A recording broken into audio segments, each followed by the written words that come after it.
Minneapolis, যুক্তরাষ্ট্র। শনিবার federal এজেন্টরা ৩৭ বছর বয়সী আমেরিকান নাগরিক অ্যালেক্স জেফ্রি প্রেটিকে গুলি করে হত্যা করেছে।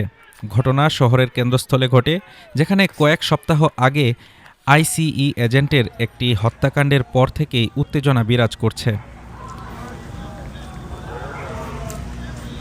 প্রত্যক্ষদর্শীরা বলছেন, প্রেটি এজেন্টদের ভিডিও ধারণ করছিলেন। ফুটেজে দেখা যায় কয়েকজন পুলিশ কর্মকর্তাকে তাকে মাটিতে ফেলে আঘাত করতে এবং এরপর গুলির শব্দ শোনা যায়। হোমল্যান্ড সিকিউরিটি বিভাগের বক্তব্য অনুযায়ী প্রেটি একটি হ্যান্ডগান বহন করেছিল।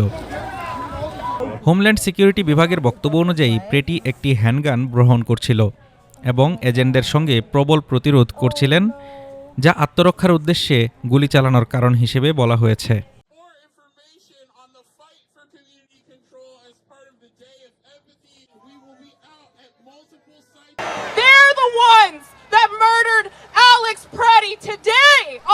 এই হত্যাকাণ্ড অসহনীয়। আমরা ফেডারেল এজেন্টদের মিনেসোটা থেকে প্রত্যাহার চাইছি। ন্যায় বিচার নিশ্চিত হোক। এই হত্যাকাণ্ডে উত্তেজনা নতুন মাত্রা পেয়েছে। প্রেসিডেন্ট ডোনাল্ড ট্রাম্প এ বিষয়ে গভর্নর ও মেয়রের উপর কঠোর ভাষায় অভিযোগ এনেছেন এবং আইসিই এজেন্টদের তাদের কাজ করতে দেওয়ার আহ্বান জানিয়েছেন।